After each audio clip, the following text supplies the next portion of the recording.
Welcome to Unstoppable Stories That Move. I'm your host, Sally Hed Dahlquist. I've traveled all over the world to run marathons and am fascinated by the ordinary people who do extraordinary things. They just won't quit. No matter what life throws at them, they keep going. Mile after mile, challenge after challenge, they find a way to push beyond their limits. So listen as these seemingly normal people share their stories of resilience from the race course and beyond, and inspire us to keep moving forward too. Let's get to it.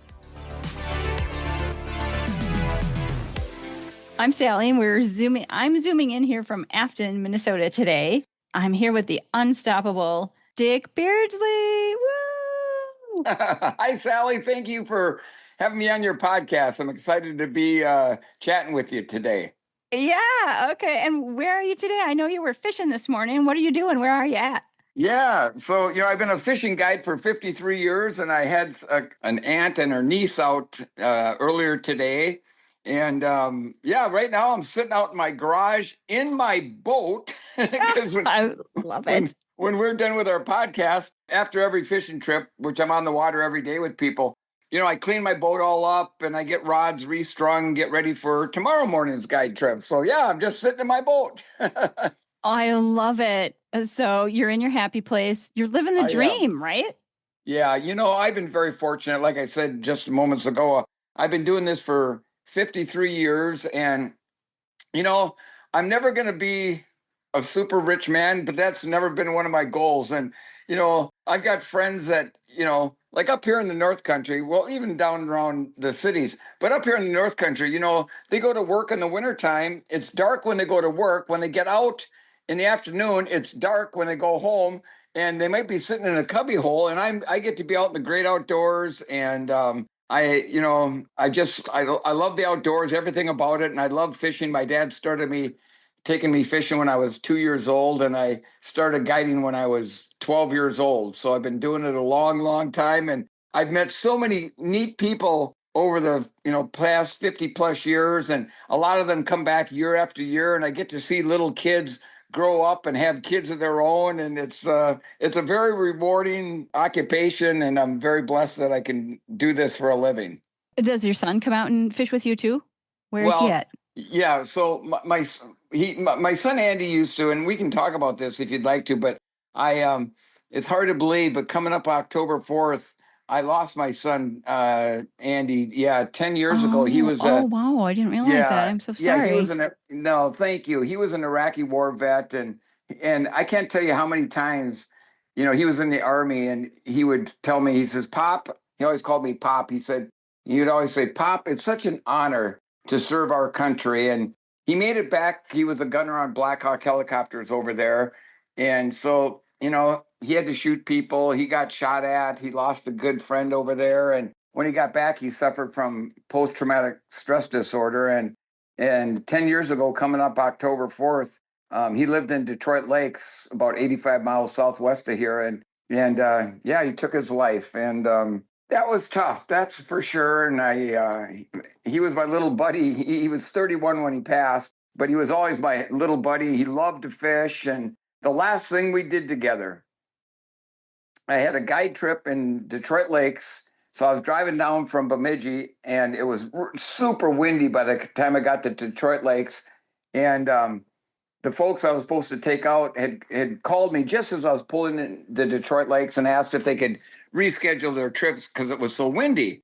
I said, absolutely. So I called Andy, he lived in Detroit Lakes, and I said, "Hey, bud, you want to go fish?" And he says, "Well, gee, Pop, it's awful windy." And I said, "Well, we'll get on a little lake and we'll be fine." So we got on, he met me at this lake, and he caught his biggest largemouth bass he'd ever caught. And afterwards, I'm loading the boat, and he's getting ready to get in his car to go back to his place. And he comes over and he gives me this big hug. And I get a little choked up about this sometimes, but he goes, "Pop, I sure do love you." He goes, Aww. "You know what? You always have my back." And that was the last time I saw him alive.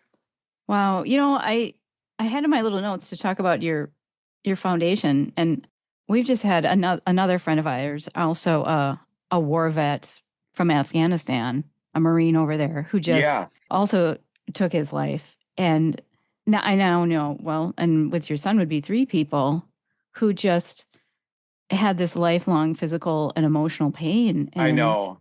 I know. Andy got back from the war, and, if you looked at him, he looked fine. He wasn't missing an arm or a leg, but that mental anguish that some of these soldiers, men and women, have gone through. And one day he's fighting a war in Iraq, and 24 hours later, he was at a base at Fort Hood in Texas. There was no transition period back then for these soldiers. And I think it's gotten a little better now. They're starting to do more of that and deal more with the mental part of things. But it's still, every morning after my little run, I do 23 push-ups. And those 23 push-ups are in honor of Andy and the 22 veterans that take their life every single day, and one present day service person takes their life every single day. wow. Yeah. When people sign up to be in our military, might not be a war going on today, but there could be tomorrow. And, I so admire men and women that decide to join the military because they're putting their life on the line and to serve our country. And I couldn't be more proud of my son, Andy. I mean, any accomplishes I had in running pale compared to what he did and how he loved our country and how he went to serve it. So I'm very proud of him, that's for sure. Yeah. And there are times, absolutely, that people are stopped. I mean, things are just so overwhelming. I worry about Aaron Burrows, another runner friend, because he's also in constant physical pain due to a violent crime. And Right. See? he takes comfort in God, his spirituality, and some Yes. ice baths.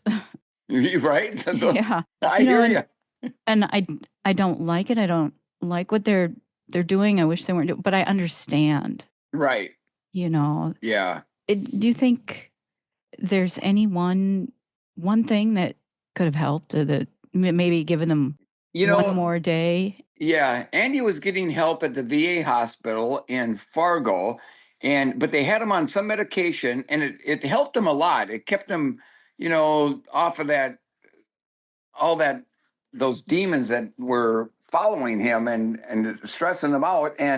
But the medication they had him on, it made him so lethargic. I mean, when he got out of the Army, he'd go to work in Detroit Lakes, and sometimes he'd have to go home because he couldn't stay awake. So he started getting on his computer, and he found another medication that would kind of help with the problems he was having, but it wouldn't be as many side effects. So he went over to the doctor there at the VA hospital and said, "Doc, can you write me a prescription for this instead of what I'm on?" He said, "Gosh, Andy, I can, or no, I can't, because it's not covered by the VA hospital system." Right. And he goes, "Well, that's okay. I'll pay for it." And he said, I know I still can't. And then he quit taking his medication. And, him and I talked almost every day.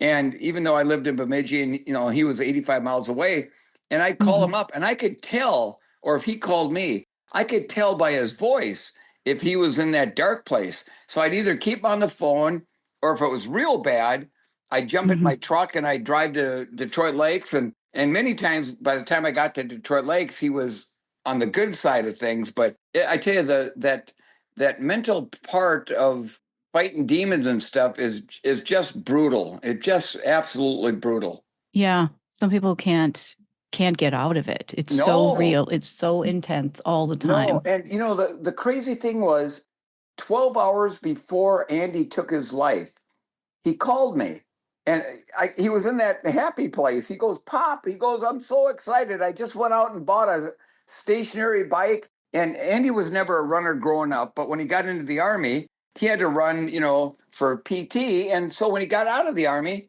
he ran like 3 times a week, just enough to stay in shape, maybe, be able to drink an extra beer or so with his buddies. And he goes, "I can't," he says, "I won't have to run outside this winter. I can ride my stationary bike." And he goes, "I can't wait for you to see it." I said, "Oh, me too, pal." And 12 hours later, he was gone. I'm sorry to hear that. Yeah. Well, thank you, Sally. When I talked to Tom Perry, Pacer Tom, Mm-hmm. his career was as a counselor for of suicide to help kids. Oh, wow. And so he really suggested the best resource is the American Association of Suicidology. So if people want to check out that website, it's just suicidology.org. It's spelled a little weird, SUICIDOLOGY.org.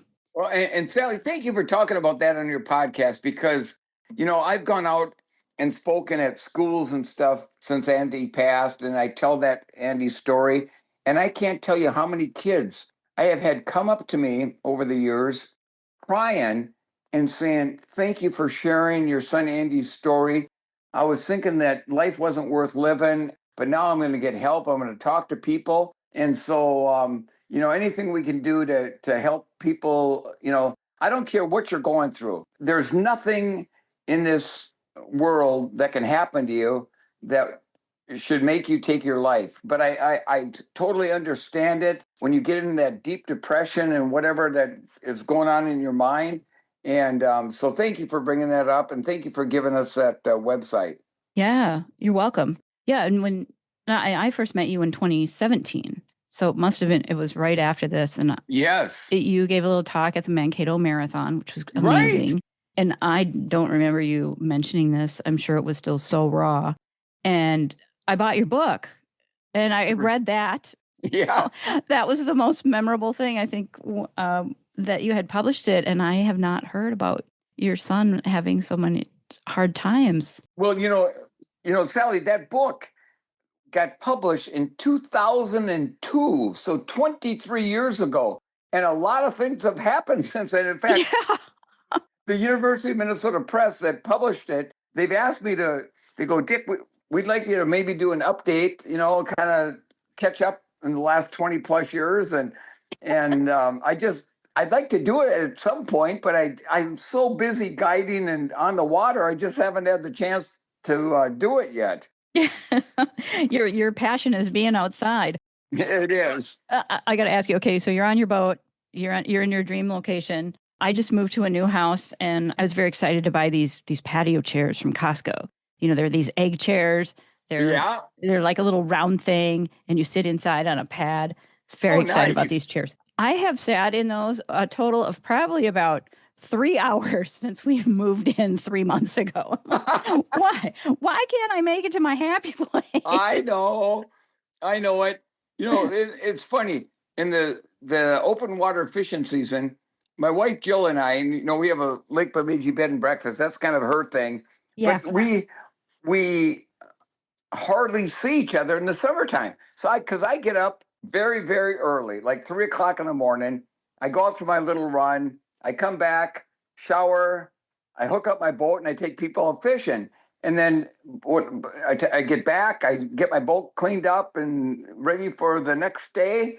And then, and so we try to spend about an hour together, at least an hour together at night. And if I don't go to bed before 8 o'clock, that's a late night for me. But you know what? It works for us. And then once my open water season is over with, then I've got a lot more extra time, and then we got a lot more time together. So, but it all works. Well, last year I ran the Bemidji Marathon. It's in October. Are you still around then? Oh, yeah. In fact, you come right by our bed and breakfast at if you run the marathon, you come by at about the 23.5 mile mark.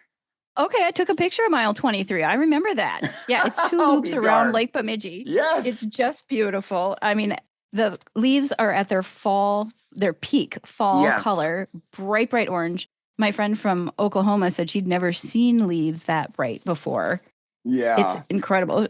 Current life, your normal life, is you're running this bed and breakfast in Bemidji. It's Lake Bemidji bnb.com. Yes. And then you're doing your fishing guide. But for other people out there who may not know you, could talk about some of your stats. I mean, I'm so excited to talk to you because you are really Minnesota's hometown hero as far as marathons go. Well, listen, Sally, I bleed Minnesota. I've grown up here, honestly, and lived all my life in Minnesota. And I can't say enough good things about our state. I mean, are our taxes high? Yes, but I Yeah. love Minnesota, and I will promote it to the day I die. I just love Minnesota, and especially up here in the North Country. Yeah, I think it's a hidden gem. Yeah. People Yes, fly over it and you're they don't right. realize how nice it is to actually live here. I know. I know. The winters, are they cold? Yes. Do we have a lot of snow most years? Yes.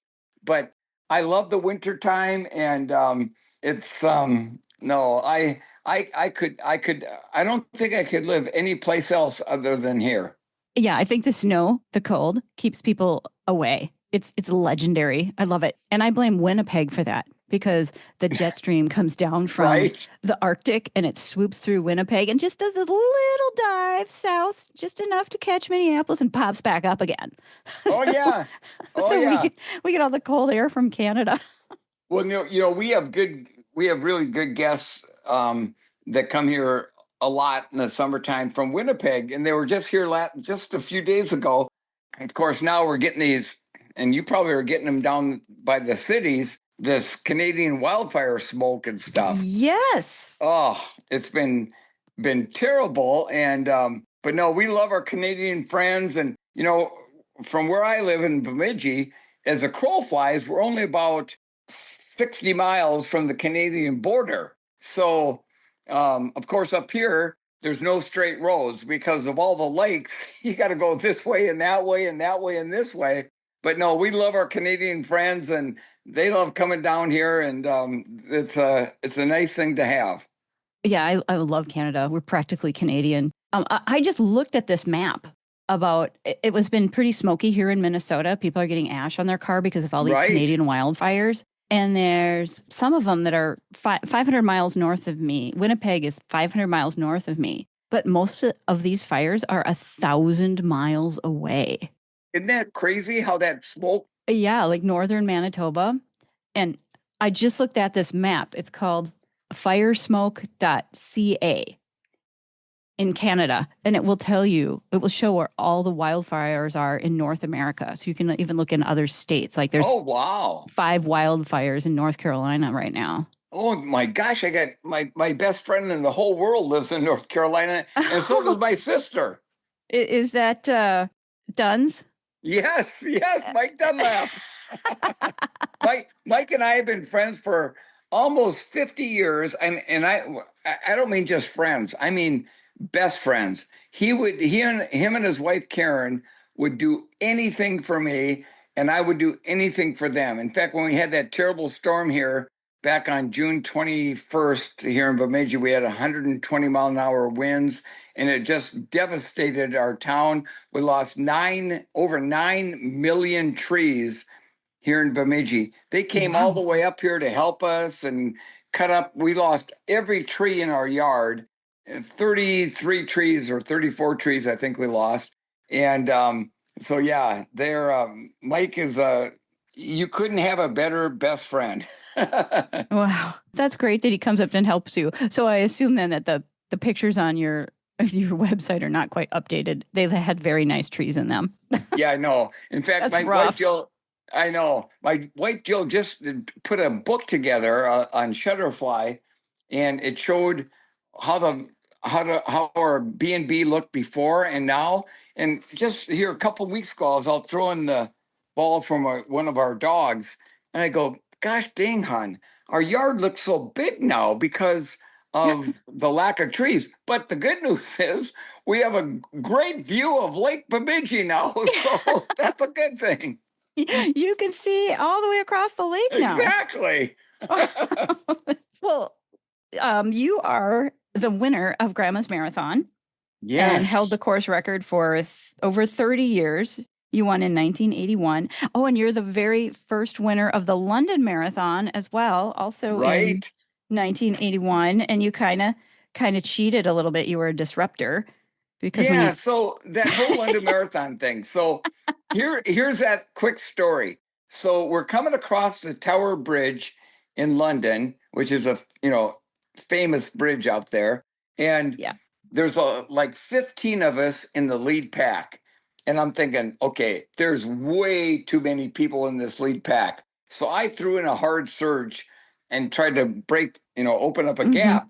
And the only guy that came with me was a runner named Inge Simonsen from Oslo, Norway.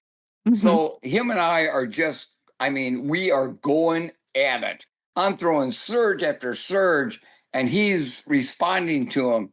And then with about a quarter mile to go, we're running as hard as we can. It's raining. The crowds are going crazy. And just before the finish line, and it was, I kind of looked at him, I said, what do you think? And he said something in Norwegian. Well, he might as well have been talking Chinese, because I have trouble with English. And Not Minnesota Norwegian. no, and he kind of looked at me, and I thought, well, I didn't really know what he wanted to do. And so anyhow, just before the finish line, we didn't even look at each other. I was on the right, to the right of him. And just before the finish line, my left arm, as I was striding, came down, and his right arm came down. And just out of nowhere, we grasped hands, we put them up in the air, we crossed the finish line together, and we both were awarded first place for the very first London Marathon. And the only one that was not very happy with it was a guy named Fred LeBeau. So Fred LeBeau started the New York City Marathon when they ran through the five boroughs. Okay, and and I knew Fred, and he came up to me and he's screaming at me. He goes, Beardsley, that would never happen in New York. You'd be both disqualified. I said, well, Fred, it'll never happen to me again, but this seemed like the right thing to do. And Inga and I have, since that race, we become wonderful, wonderful friends. And about every 5 years, the London Marathon brings me and my family and Inga and his family back to the London Marathon. And because even though it was the slowest winning time since we ran in 1981, we ran 2 hours, 11 minutes, and 48 seconds. It's the slowest winning time ever. It's still a good time. It's 5-minute pace. Well, but 11, holy crap. I know, but like they tell Inga and I, you know what? You can never, even though you guys ran the slowest time since the start of this race, you were the first time winners, and that's something people will never forget. So they bring us back about every 5 years to celebrate that day, and we become very, very good friends over the years. Yeah, I was there this last time here in 2025, and it was their biggest marathon. They had, the Guinness Book of World Record setting, like 56,000 people or something. Oh, and Sally, they get like 300,000 people that want to get in that race every year. And I know. It's my wife Jill and my stepson Christopher, he was like 20 at the time, and he was never an athlete growing up. He never partaked in sports. He was a real smart kid.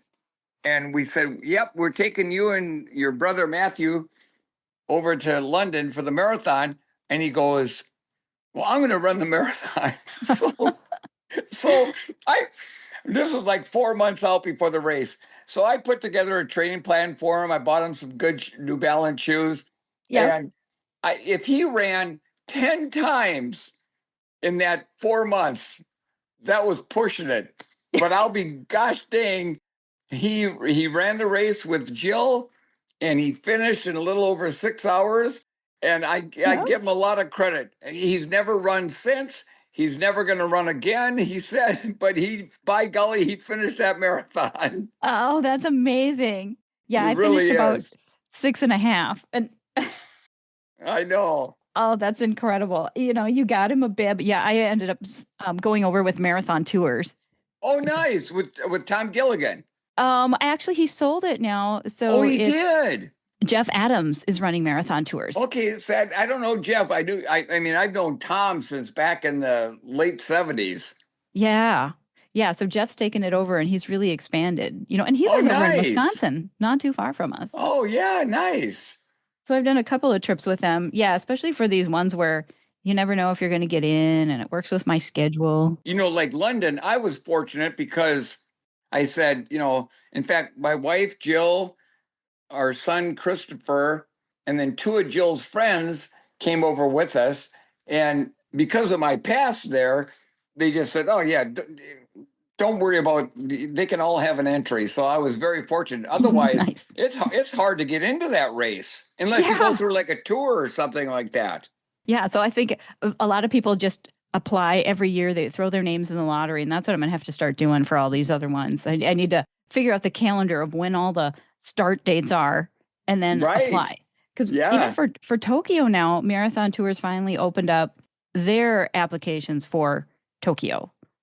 They did. And they have a lot of people too who want to go on their tour. So it's just not an automatic in anymore with Marathon Tours.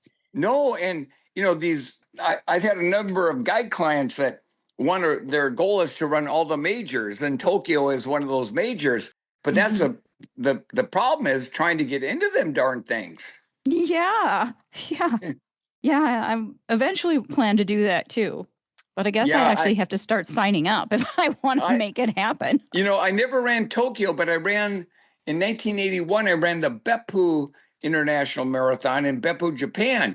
And it's the oldest marathon in Japan. It's kind of like the Boston Marathon over here. And I ran that, 1981. And I tell you, the Japanese, first off, they have great runners over there, distance runners.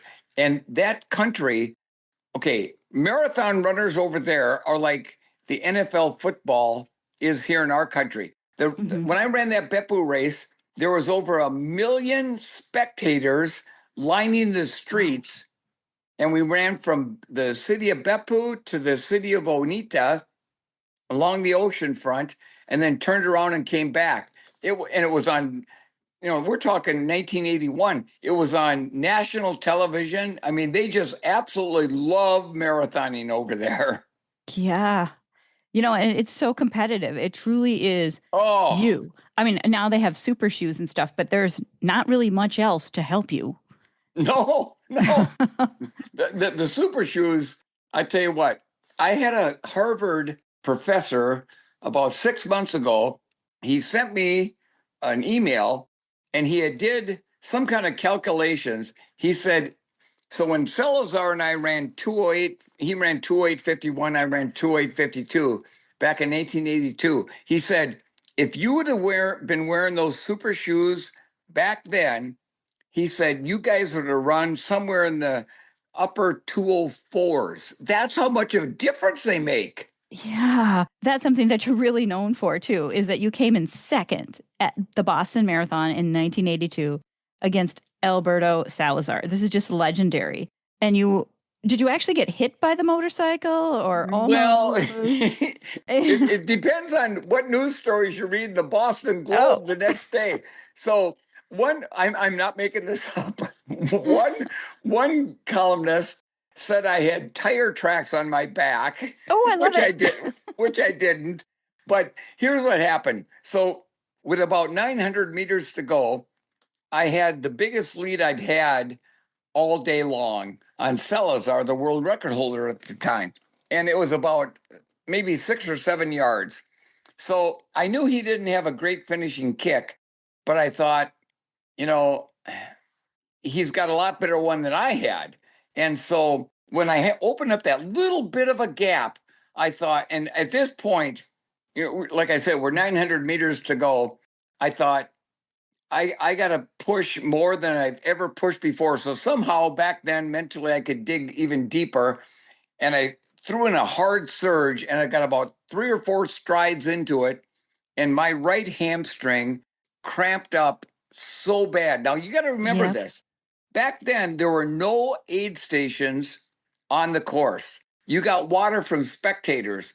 And that day at the start, back then, the race started at 12 noon. Yep. And that was by tradition. And when we started the race, there wasn't a cloud in the sky and it was 75 degrees. So I'm sure I was just super dehydrated. And I got this terrible cramp. And I mean, it literally felt like a bear trap on my quad or on my right hamstring. I remember it was so bad. I jumped up in the air and I grabbed my hamstring. And 1 second before that, I'm thinking, I'm going to win the Boston Marathon. And the next Yeah. thing I'm thinking, am I going to finish? Well, Yeah. so Salazar goes flying by me and he gets about 100-meter lead. And we had like 8 state troopers on police on motorcycles trying Yep. to keep the crowd back. Now, back then, there was no fencing. So the crowds were 15, 20 deep on each side. And there was barely room for Salazar and I to run. And so anyhow, he gets his 100-meter lead. And I'm thinking, oh my God, this is like a nightmare.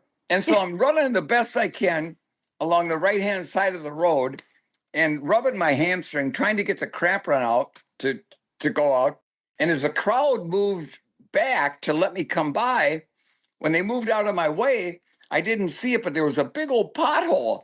I hit with my right leg and I almost fell to the ground. I kind of caught myself Yep. and pushed myself back up. But when I hit that pothole, it popped the cramp right out. So now I had my stride back. But now we're Yeah. only like 600 meters to go in the race. And I remember looking behind me, and there must have been 75 bicycles right behind me. And Wow. I couldn't see another runner. So I thought, if you get second and give it your best shot, you can hold your head up high. But if you give up now, you're going to regret it the rest of your life. So I thought, so I just started pumping my arms, lifting my legs. And then finally, I catch him at the very top of Hereford Street, where back then we took a left-hand turn onto what was called Ring Road. It's not even there anymore. And back then it was about 150 meters to the finish line.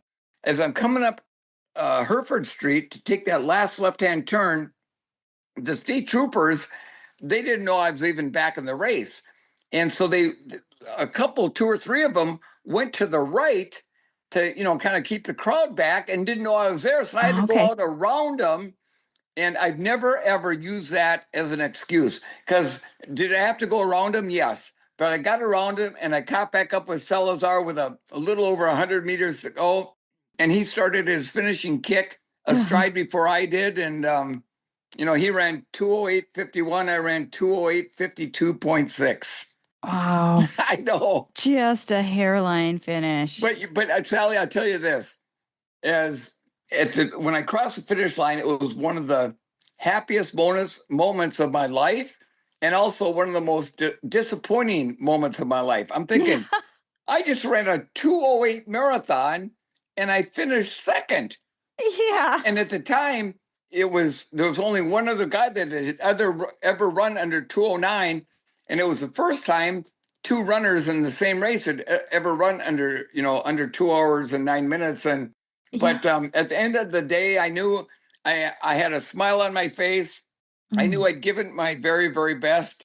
And at the end of the day, if you know you gave it your best, how can you be disappointed in that? But I tell you, there aren't many sport figures that have finished second, whether in a ball game or a marathon, that have gotten more bang for their buck than I have. Most people don't remember who's second. No, you know what? Exactly. And I get more people coming up to me that weren't even a twinkle in their mom and dad's eyes back then and say, man, we watched that last 10 minutes of the race on YouTube and it's like, so no, if I would have won that race, let's say I would have won the race and ran 2:10, nobody would even remember that. But by gum, they remember that day. And here's why I think. It was 2 young Americans that were going head to head for the last 10 miles by themselves. And I think that's one of the reasons people still remember it. It was that intense competition. Right. Neither of you were stoppable. I mean, you had a cramp. You had to go around the cop.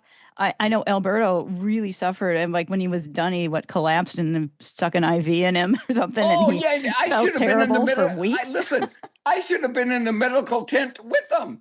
Oh, yeah. And then, back then, we didn't know anything about these ice baths. How, when you get done with a race like that, the best thing to do is soak in an ice bath. Well, you know what I did? I got back to the hotel and I got in the tub and I had that water. I had that water as hot as I could get it. You sit in a hot tub. To soothe my aching muscles and bones. But no, I can't remember what I had for lunch this afternoon, but I can remember that day like it happened this morning. Yeah. Wow. So after that, did you start carrying anything with you, electrolytes, or No, so more back then dependable water? there was no gels. The only drink at the time was a drink called, what was it called? Gluconade. And it was a Oh. guy named, some doctor named something Gukin came up with this concoction that was put electrolytes, kind of like Gatorade that came out shortly afterwards. It tasted like sewer water. And that was all we had back then. So no, there was no gels, no goos, nothing like that. I think that day I would run by spectators and they'd be holding out a cup of water. So I'd run by and I'd grab it and I'd look at it. And if it looked like it was pretty clean, I drank it. If it didn't, I just would pour it on my head. Oh, That's become my mantra. Uh I if it's hot out, I wear the water and drink the drink. yeah, absolutely. No, things have come a long way in a good way. I mean, like the pair of shoes I ran that back then. So New Balance, who I'm still associated with 46 years later. I So was they going built, to ask. Okay. yeah, Yep. they built me a pair of racing shoes, and basically it was New Balance had just started using this new rubber that came out called Vibram. And so it was real light compared to other types of rubber, but it wore real quick. But excuse me, they built me this pair of shoes with this Vibram sole on it. And basically it was this Vibram rubber sole with nylon encompassed over the sole so it would stay on my foot. That was it. There was no cushioning, no nothing like Okay. that. Uh-huh.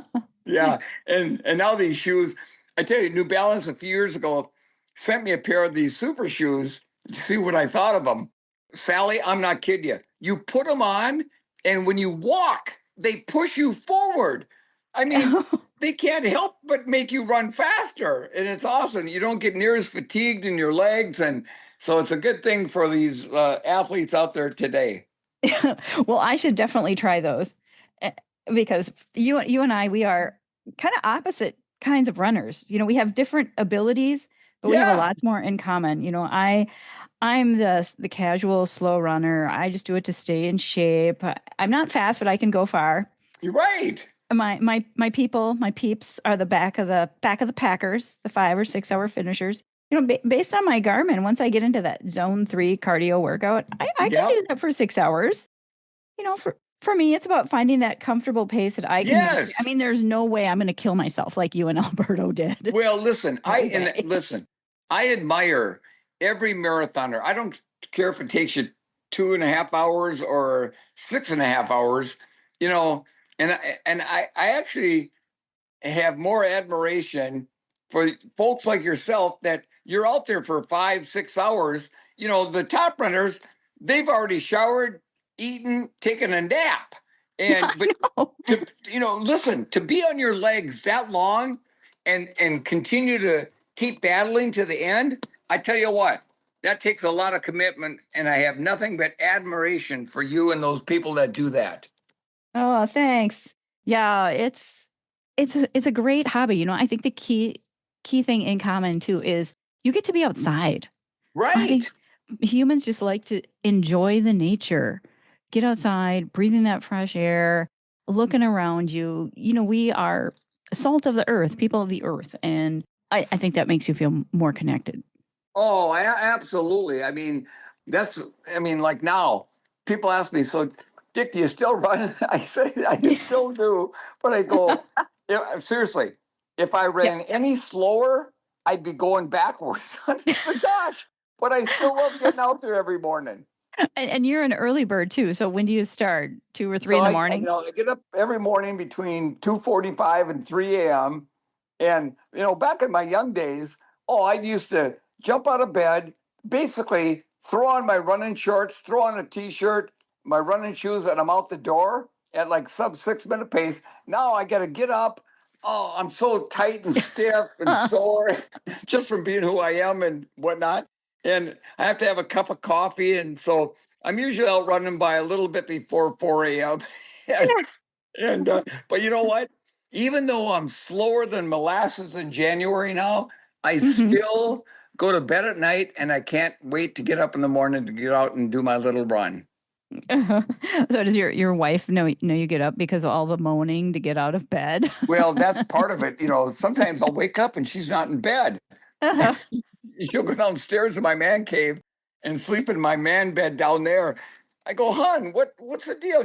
You were snoring so bad, or you were moaning and groaning so bad last night, I couldn't sleep anymore.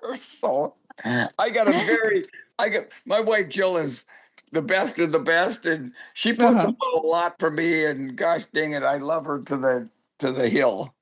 Well, I got married late in life at 47, and I was just trying to be prepared for things that happened in marriage. But one of the things I wasn't prepared for was all the moaning. Just sitting down, bending over to tie your shoes. I know it. In and out of. I'm like, where are these noises coming? No, it's crazy, and you gotta, most of the nights, my wife Jill she's kind of used to it, but I go to bed by, 8 o'clock at night's a late night for me, and she stays up till probably 11 o'clock with the dogs and watching TV, and most nights I don't even hear her come in, but I always have my phone on because before I go to sleep, I listen to Willie's Roadhouse, Willie Nelson. I like that country music. Well, if I get through more than 2 songs, that's a long night for me before I fall asleep. And so she comes in, she takes my phone, turns it off, puts it on my floor next to the bed. I don't even hear her doing that. That's how knocked out I am. You're still snoring. Oh, all of a sudden you're tucked in. And, it's funny you say that because a couple of weeks ago, she came to bed and I was sound asleep. Next morning, I get up and I see there's a text from my wife Jill, and there's it's a video, but you can't see me because it's dark. But it has me because she goes, "Oh man, some nights you snore so bad." I go, "I do not." Well, she recorded me snoring. Oh my gosh, it sounded like a gosh dang grizzly bear. Yes, crazy. Last night I woke up. It was like 3 a.m. because of coyotes. There were so many coyotes, it sounded like they were surrounding the house. Oh, my. And my thought was, oh, my God, if I go out and run now, like Dick Beardsley, I'm going to get attacked by coyotes. Well, you never know with them coyotes. God. So a couple times when I've been running out on some course and there aren't many people around and we're out in the woods, I'll pick up a stick and carry a stick in case I get attacked by an animal. I'm just a snack for them. Right. I don't blame, we don't have coyotes up here because we have timber wolves, and if coyotes try to move into the area, the timber wolves will either drive them out or kill them. And but I've never had a run-in with a timber wolf or a coyote, for that matter. But over the years, I've been attacked by a few dogs over the years. And I tell you what, the best thing you can do if a dog starts coming at you, whether there's a rock on the road or not, you stop, you reach down like you're picking up a rock and like pretending you're going to throw it. And 9 times out of 10, them gosh dang dogs will back off. Oh, good. Because I was just noticing a couple of the farm dogs around here are, they start running after you as soon as you go by on your bike or anything. And I have been bitten like 3 or 4 times in the country and in town. And so I'm definitely going to be having my mace with me here. Right. Or having a can of mace. That would work probably even better. And they always try and bite your hands. So whenever a dog starts running at me, I kind of like curl in my hands and tuck them in my pockets and stuff. A quick funny story. So back in 1979, I think, I was living down by the cities in that little town out by Lake Minnetonka called Excelsior. I lived in a little 1-bedroom apartment with my wife, and I was training twice a day, and I was guiding a little bit on Lake Minnetonka.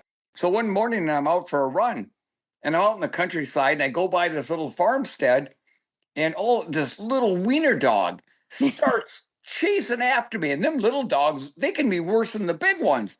So this Yeah. disgusting little wiener dog is nipping at my calf and stuff, and I'm trying to kick him and to get him to go away. And I was coming up a little bit of a rise in the road, and it was dark, and I could see headlights that were, I couldn't see the car yet, but I could see the headlights coming up over the top of the hill. So I kind of moved over, and that car went by, and I hear thunk. Oh, no. And I look back, and that gosh dang little wiener dog is Oh. like a pancake in the road. And Oh. and I am a dog lover. And I got back, and I felt Yeah. just terrible. Sally, I'm not making this up.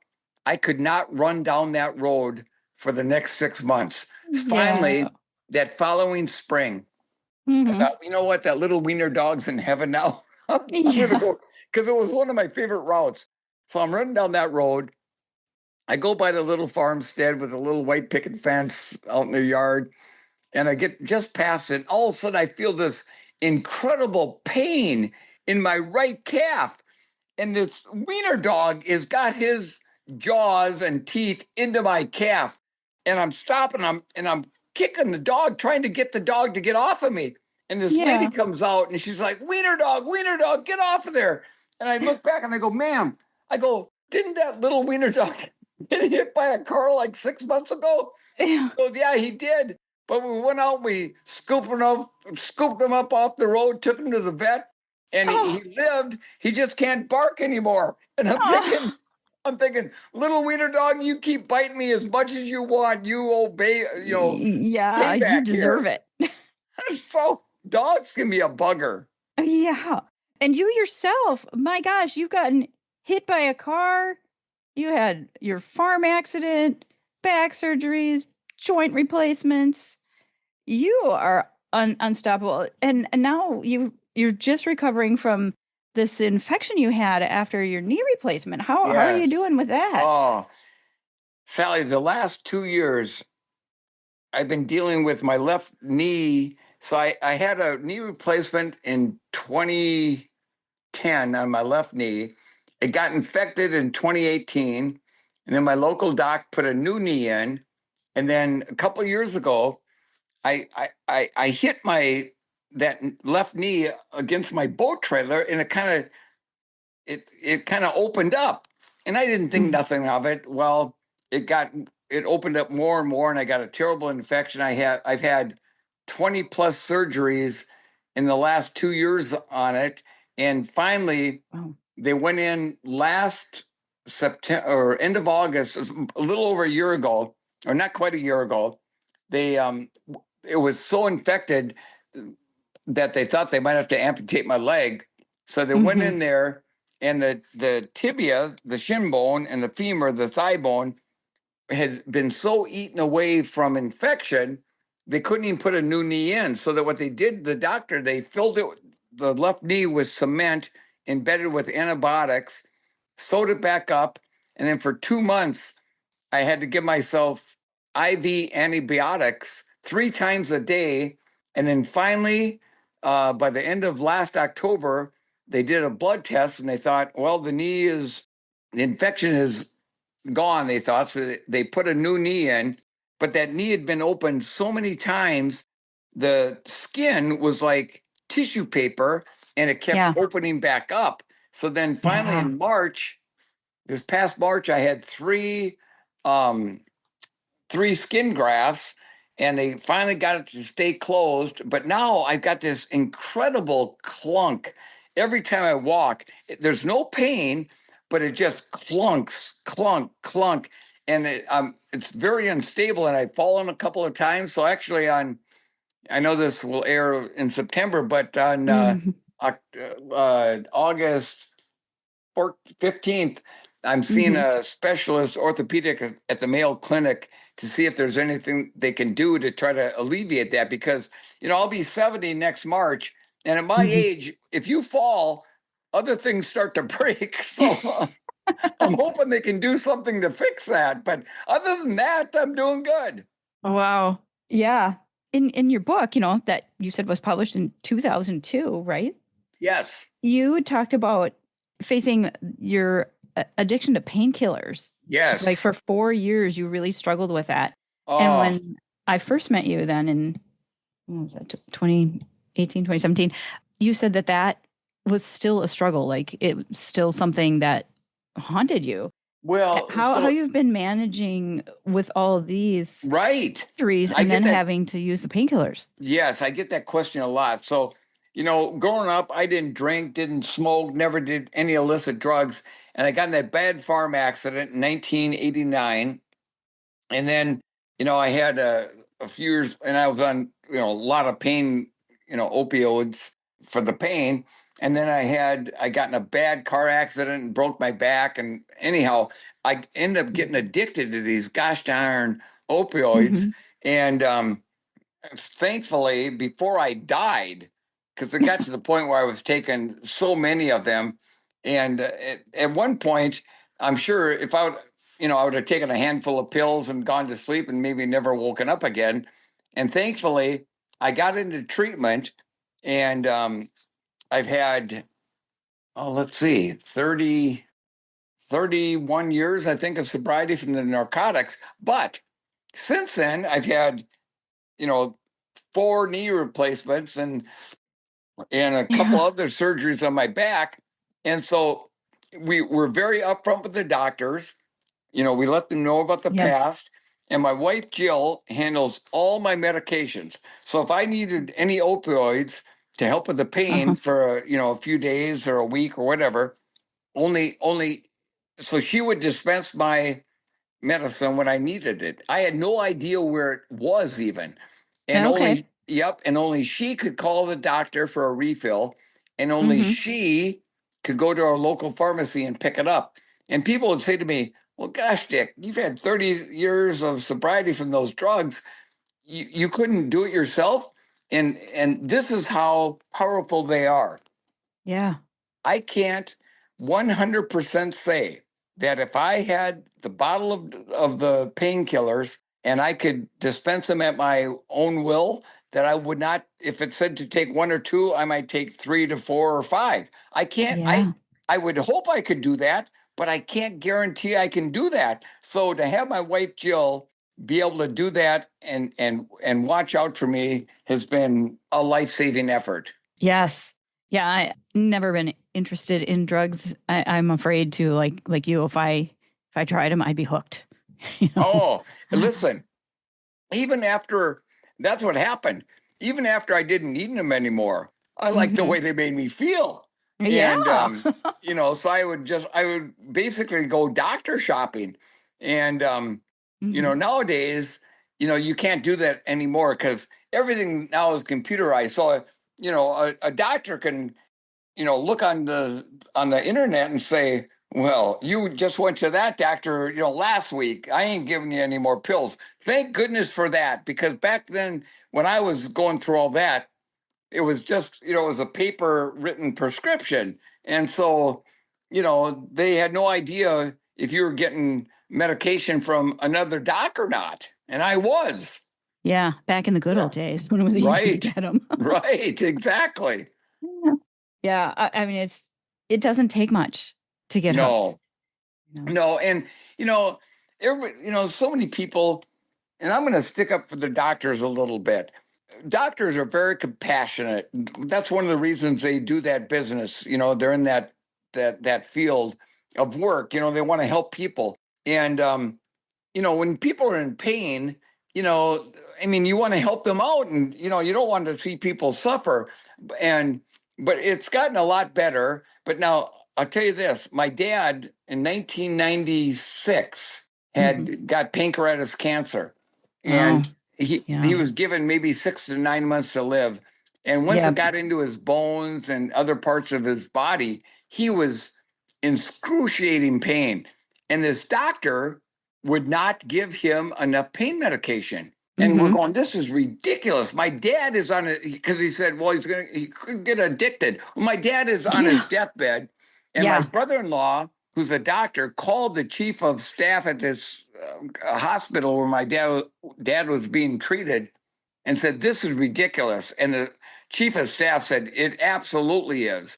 And so they let, that we could give my dad whatever he needed to try to get him some comfort. But so it's sometimes it goes too far one way also, where these docs are so afraid of getting sued or whatever. But I think they found a pretty good medium now. And, like, and like now, if I had to have surgery, I would tell my wife, Jill, you know what? I don't think I need these anymore. And then she would just take him into town to the police department and they dispense of them somehow, in a good way.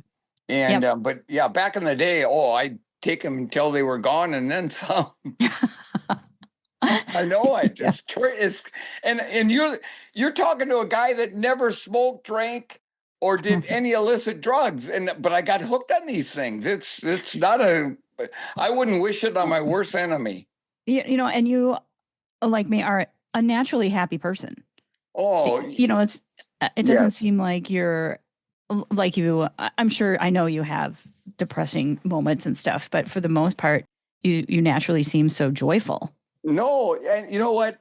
I've been so blessed. I was born that way. In fact, it's funny you bring that up because my counselor at my drug addiction place where I went for treatment, her name was Sue Stinger Brown. I love that gal to the end, and she unfortunately died in her late 50s from Lou Gehrig's disease. But I remember after like the first couple of weeks in treatment, and I had a one-on-one session with her. And she goes, I come into her office and she goes, Mr. Beardsley, you need to get that smile and that positive attitude off the chart. You're just making this up. I go, Sue. I go, no. I go, that's just the way I am. She goes, no, it's not. Well, Sue and I became great friends. And she actually apologized to me later in my treatment. She goes, you know what, Dick? You're right. That's the way you are. And I've been very blessed with that. Do I get down a little bit sometimes? Of course. Everybody does. But I look at the things that, my faith is very important to me. And sorry, when I wake up in the morning, if I wake up, and so far I have, I thank the good Lord, because I don't care what happens today. I'm alive. And I get to enjoy what the good Lord has in store for me today. And I don't know what that's going to be. I think I know what it might be, but He can change your plans in a heartbeat. And I cherish every single day when I wake up. Yeah, me too. And if you have friends or family, people important to you, and they're sick, or like your dad was in hospice, mine too. You cherish every last moment. You do, because you know what? You never know. I mean, a very good friend of mine about a year ago was driving here in Bemidji, and he had a brain aneurysm. The fact he didn't die is unbelievable, and he's still recovering from that, but he's doing really, really, really good. But you never know. You could have an aneurysm, and I could be walking to the house when I'm done talking to you and drop over dead. You don't know. Yeah. You've got to cherish every single moment of every single day, and thank the good Lord that you've been given this life that you have. And there's never a bad day, even when I get out there with guide clients, and the bite might be kind of tough for fishing. It's still a great day because we're out here in the great world of natural resources and enjoying a beautiful, wonderful day. Yeah, and I think when I'm depressed or I'm upset about something, what really helps me is to do something fun, is to do something exactly like that I really enjoy. Right. It's and focus on something positive, because it's still a great day, even if these bad things are happening. Yes. I used to say there's always something really fantastic happening in my life and something really tragic at the same time. It's like, I just want the level playing field. And I tell myself and others, you know what, today might be a terrible day you're having. Those happen sometimes, but tomorrow's a brand new day. And tomorrow there's that hope and of a better day, and it might be worse than the day before, but you just keep saying, tomorrow's a brand new day. Tomorrow's going to be better. And most times it is. Yeah. And people get stuck in these lies they tell themselves. Yes. They say, oh, it'll never get better. Oh, yeah, I some bad feel stuff. for those people. Yeah, some bad stuff happened to me that, lasted, I was upset for a couple of years. And after a while, I was like, whoa, you know what? It did get better. It may have taken a couple of years. It wasn't overnight. And sometimes that change is so gradual you don't even recognize it. Exactly. But you go, yeah, that was a lie. That it did get better. I am okay. And for most people, and sometimes, like you said, it takes time, but it will get better. Yeah. People are resilient like that. They find a way, they kind of adjust to your new normal. Exactly. You figure out ways, well, like even, the physical problems, like, some of the accidents you have, you have to kind of adjust to your new normal. Now with your knee, it has a little clunky thing. Right. You're not exactly happy about it. So far, you're not bedridden. No, and you deal with, you deal with the situation at the time. And like with me, with my knees, can I run fast? No. Can I still get out there and do a walk run? I mean, I'm running 15, 16-minute miles and I'm tickled pink that I can still get out there and do it. Yeah. So do you do any other cross training with that other than fishing guide? The only thing I do is I think I said earlier, I do 23 push-ups after my run. And then I do about 500 crunches, which I've done for 30 years. And So that's it. You're 70 years old, almost 70, and you do 500 crunches every day. Yep. And you know what? Wow. I tell you, I don't know if I've done 500 crunches in my life.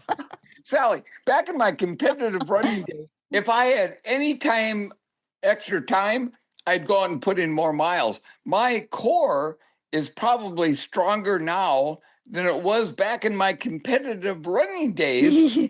And the last thing I want, I mean, I've got good friends of mine that are my age, and they have these big old pot bellies and stuff, and I'm thinking, that is not going to be me. I don't. I am going to avoid that, and so far at almost 70, I've avoided that, so that's a good thing. Yeah, you still look like an Olympian, man. Well, far from it, but I appreciate the comment. So when we were at Grandma's, I talked to Gary Bjorklund, and he goes, yeah, nobody hardly recognizes me here. He's kind of incognito walking around the expo, and but everybody recognizes you, even me. I mean, I snagged you. You walked by my booth. I was trying to get a hold of you. Yeah, because I love the Dick and Carrie show at Grandma's Marathon. It's usually around 4:00 on Friday, and you and Carrie are just a hoot. And I'd gone back to the booth, and you walked by, and I'm like, oh my gosh, this is my opportunity. Dick, come over here. And I'm so glad you did. So am I. And because I was trying to, start this charity and promote it with this podcast and trying to do all that. So we had a booth that we put together at kind of the last minute with a photo op that said, I'm unstoppable because, and then people would put their little Post-it notes on. And like you, people would walk by and they'd go slower and they'd look and they'd read all the notes. And eventually we had 100 notes on that board. Wow. And I just felt this kind of good karma when you walked my way. I just had to pounce. And you wrote, your note said, don't ever give up, no matter how slow or how fast. And I thought that was amazing. And And I've said that for many, many years. And, coming up here on September 6th. So, I lived in Detroit Lakes for many, many years. And our 30th anniversary of the Dick Beardsley Half Marathon is coming up this year. And in Detroit Lakes, when me and my two friends of mine, Mark Fritz and Dave Bird, started that race back in, I think, 1995. We never thought it would last, more than a couple of years. Here we're on our 30th anniversary.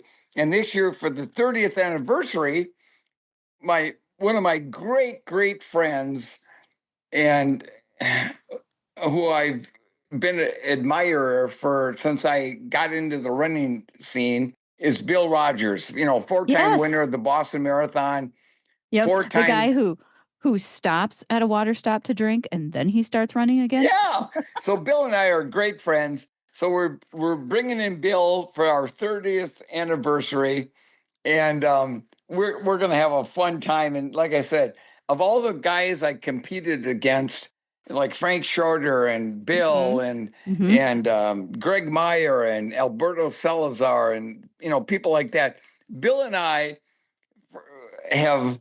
So I first raced against Bill in the 1980 New York City Marathon. So Bill is going for his fifth consecutive win at New York City. Yeah. So I somehow conned my way into the race. I was kind of a up and coming runner at the time. So I go out with a lead pack. In about 15 miles, it's a cold, windy, rainy, kind of a bad day to run. And we're all grouped real close together. And we're going around a corner. And somehow Bill and I, our legs got tangled up. And we went down like a sack of potatoes. Uh-huh. And so Alberto won that race that year. Let's see. Bill finished fifth and ran 2:13. I finished ninth and ran 2:13 just behind him. So that night, I'm at the banquet, and I'm never been in New York City before, so I'm standing over in a corner all by myself. You country bumpkin. Yeah, exactly. So pretty soon, I see Bill Rogers walking over towards me, and he gets about a foot from me. He goes, "Are you Dick Beardsley?" Oh. And I looked at him. I go, I called him Mr. Rogers. I go, "Yes, Mr. Rogers." And he puts his hand around my neck and starts choking me. Not real hard, but starts choking me. And then he breaks out in this big Bill Rogers smile, and he goes, "Dick, no hard feelings on the fall. It's all about racing." And ever since then, we've been just wonderful friends. So he's coming to our race, and I'm going to take him out fishing one day, and we'll have a fun time. Oh, that sounds great. Well, we'll give him my number. I'd love to talk to him too. I did actually read his book too. And listen, we were down in Davenport, Iowa, and saw his little statue. Yes, at the Bix 7-miler. Yeah. No, listen. When I see Bill here in a couple of weeks, I'll let him know, and I'll give him your number. And he's a great interview. I'm sure he'll be more than happy to do it. Yeah, I was intrigued by his story too, because he had such a gap, as a young man, in his teens and early 20s, he wasn't running at all. He was smoking and just kind of laying around. Exactly. He was aimless, and then and yet he was surrounded by other Olympians. Yes. And Bill is one of the nicest guys you will ever meet. So Bill's a little older than me. So I'll be 70 in March. Bill's 77. He still gets out there and runs a few times a week. And he has not changed a bit.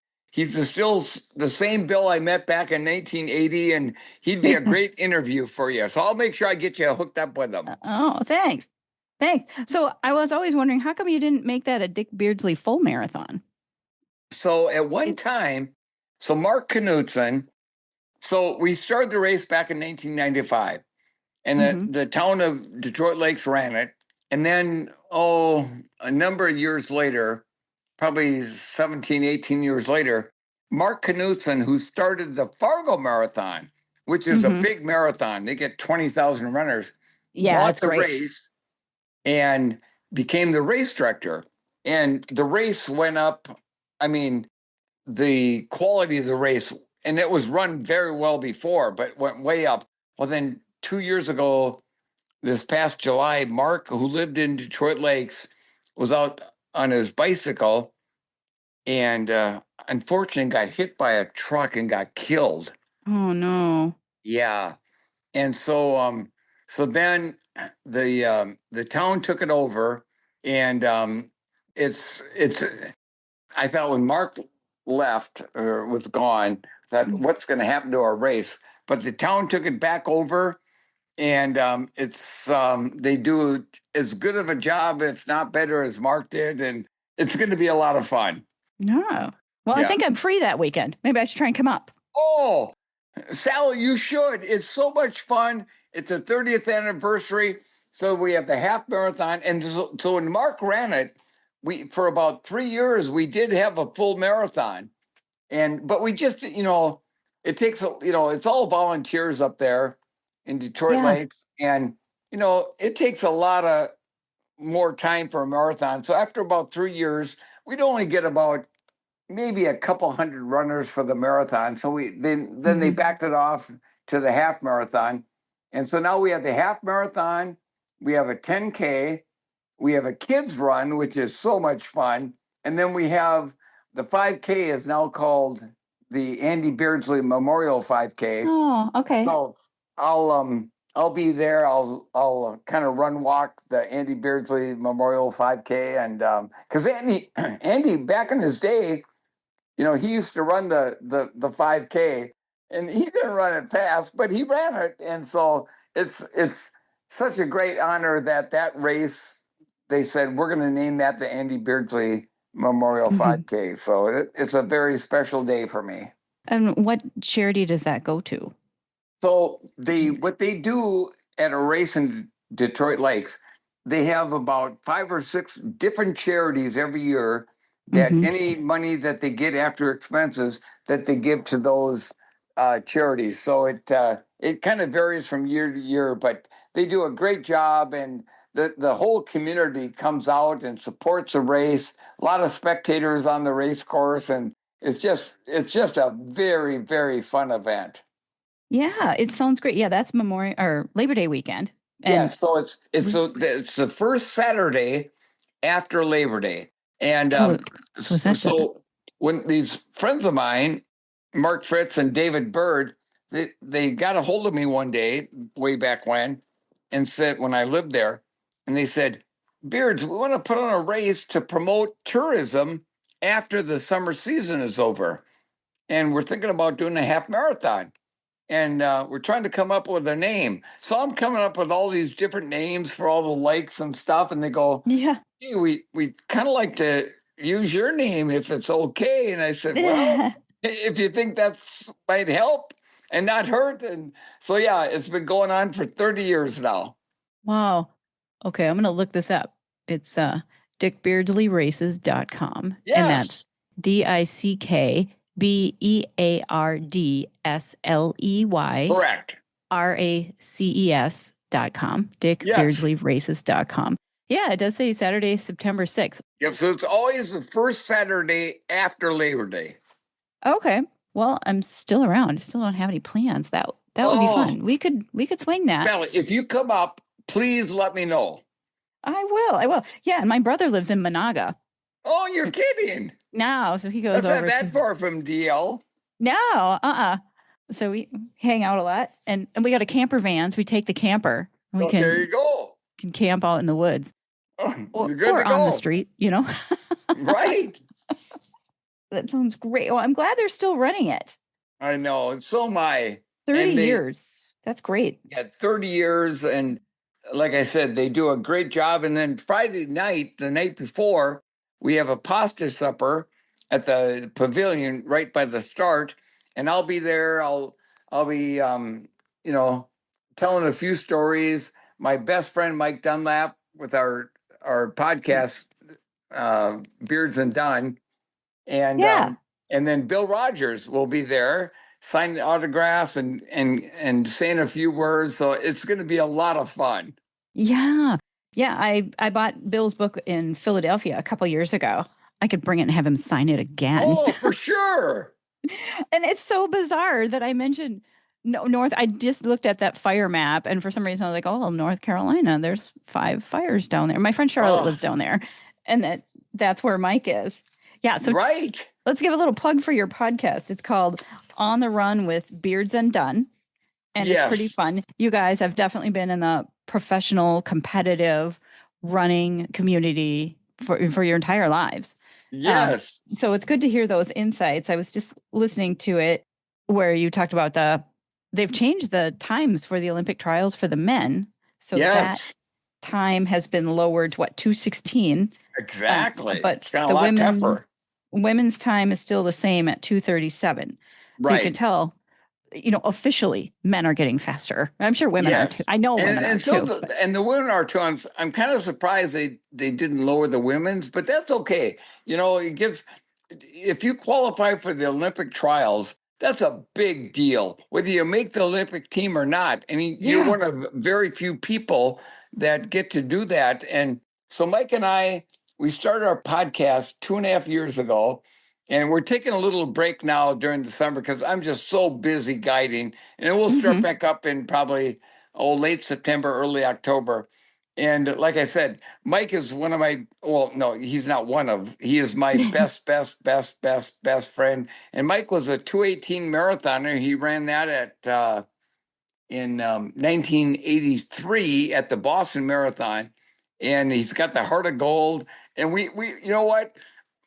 It's probably not the most professional podcast, but we have a lot of fun doing it. And we've had incredible people that have come on our podcast. Well, you sound good. It sounds fun. And someone was telling me yesterday, the flaws are okay. People like the flaws. I'm like, okay, Yeah, well, I'm still going to edit. But, right. I'm looking at my Zoom here going, oh, well, I think it's still recording. It looks like it's still Well, on. Sally, and I know some of these Zoom things go for like an hour and then they cut you off. And so I am sorry that we've been on for like almost an hour and a half.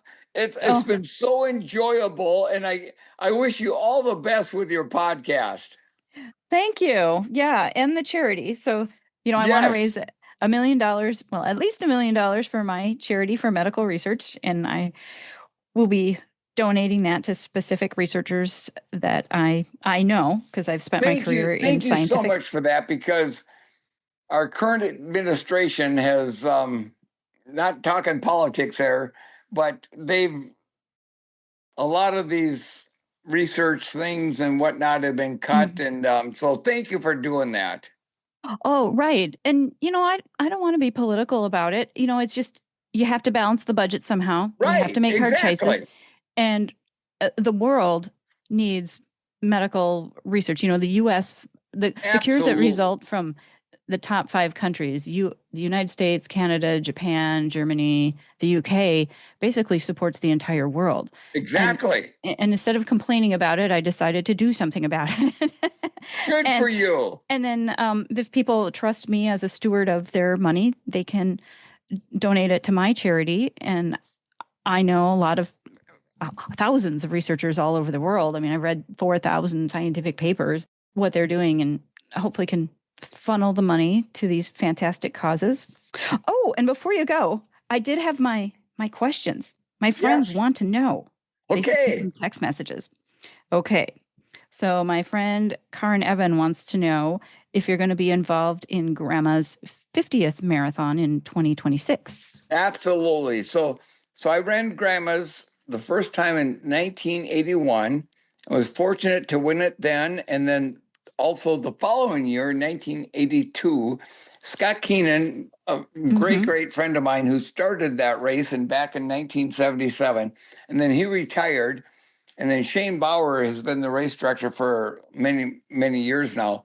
And I basically have a lifelong deal with Grimace Marathon. As long as I'm still walking and alive and still have my brain is still working, I'll be there every single year. So you betcha. Nice. Nice. Yeah, I met Scott at the expo too. He was hanging out with Gary, well, Yeah, BJ, because Gary Scott's Dorfman. got a book or two.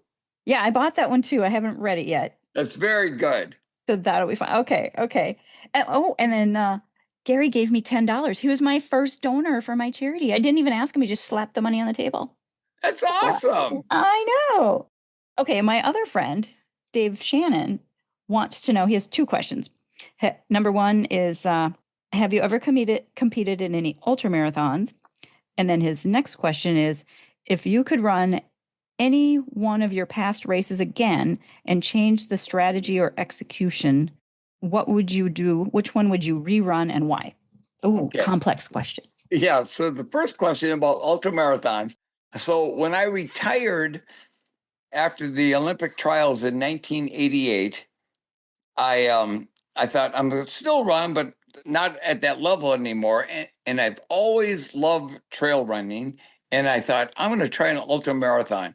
So I did in the summer of 1988.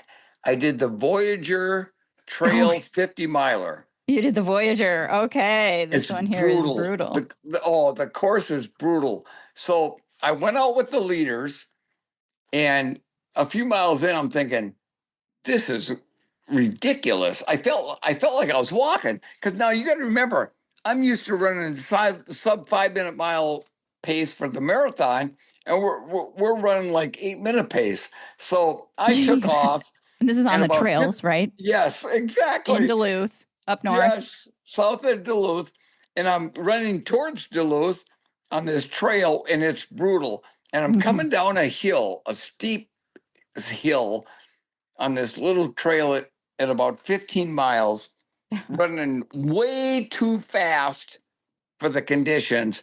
And one of my feet caught a rut, and I went down like a sack of potatoes.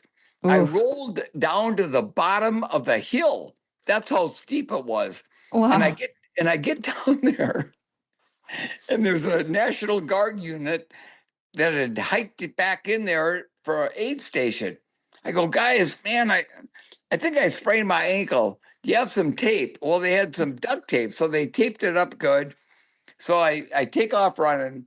I get to the turnaround, which is by Spirit Mountain Ski Resort, at the bottom of this big hill, in exactly 3 hours, and I got a huge lead. I turn around, I start going back up this big hill, and I hit the wall. And Sally, I'm telling you, okay, I went out at the turnaround in 3 hours. It took me 6 hours and 40 minutes to get back. I mean, wow. you sound like hit me. The wall. And back then, I had no idea about nutrition for ultras. There was no goos or things like that.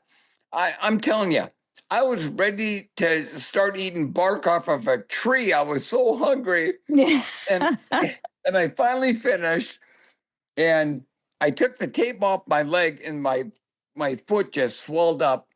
Here I'd run 35 miles on a broken ankle. So I had to have a cast put on at the local hospital in Duluth. And but no, that was my one and only ultra. And now, because of, I've got 2 knee replacements, I just can't lift my feet up like I used to be able to. And so if I ran an ultra now on trails, I just don't think, I mean, I would almost certainly fall at some point because of not being able to pick up my feet. But no, I tell you what, I'm glad I did at least one anyhow. And what was the final question? Oh, okay.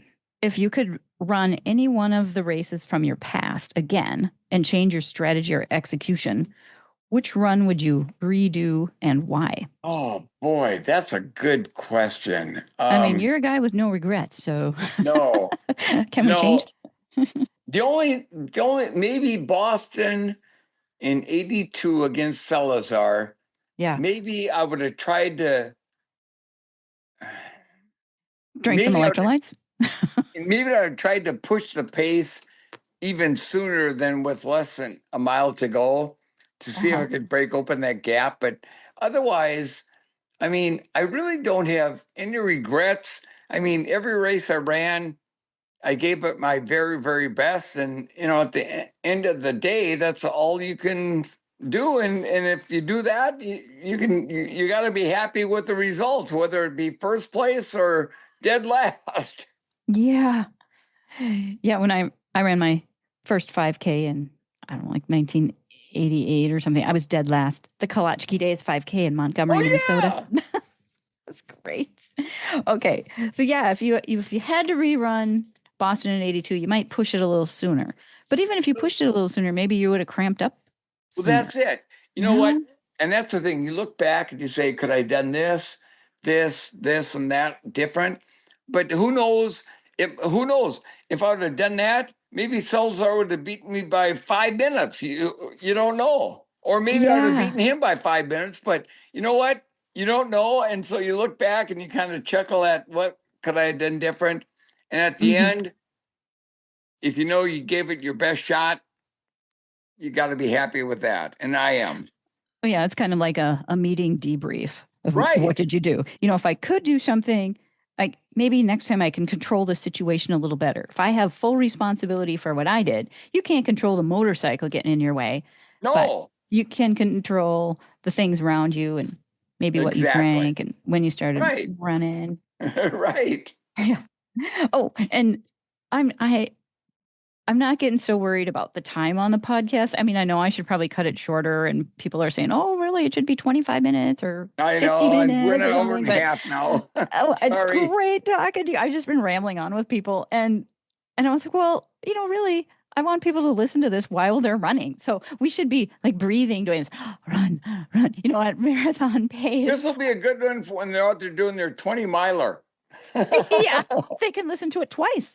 Exactly. Twice in 3 hours. Well, I suppose we should wrap it up, even though it's been fantastic to talk to you. I could keep talking a while. I'm going to try and connect with you for that September 6th for your half marathon in Detroit Lakes. Let me know, Sally, and thank you so much for having me on your podcast and continued great success with it. Yeah, so I recommend that everybody be sure to check out Dick's podcast, your Lake Bemidji B&B. You're in many books and films. I mean, you just can Google you or even put your name in Amazon and you'll come up with all the books and movies. It's kind of fun. Your social medias. And most of all, thanks for stopping by my booth. You're always such a joy to talk to, even tough topics. You have so much wisdom, so many things to learn, but you are truly extraordinary. You're nice, you're joyful, you never give up. You keep redefining yourself. You never give up when it's tough. And above all, you are unstoppable. Well, thank you, Sally. Take care and have a great day. Okay, good luck cleaning up your boat. I hope it smells good when you're done. You betcha. Bye-bye. Bye. Thanks for tuning in to this episode. I hope you enjoyed listening to it and learned a few things. Well, the people that we talked about today, they don't quit, and neither should you. Whether you're running marathons, rebuilding your life, or just searching for that next spark, you are more capable than you think. If this episode hits home, share it, subscribe, leave a review. Let's build this community together of relentless people who refuse to stop moving forward. And if you want to do something even bigger, support the mission. We're raising $1 million for medical research, and your support makes a difference. Check out our website at unstoppablestoriesthatmove.com. I'm Sally Hed Dahlquist. Until next time, keep running, keep pushing, and never stop proving to yourself what's possible.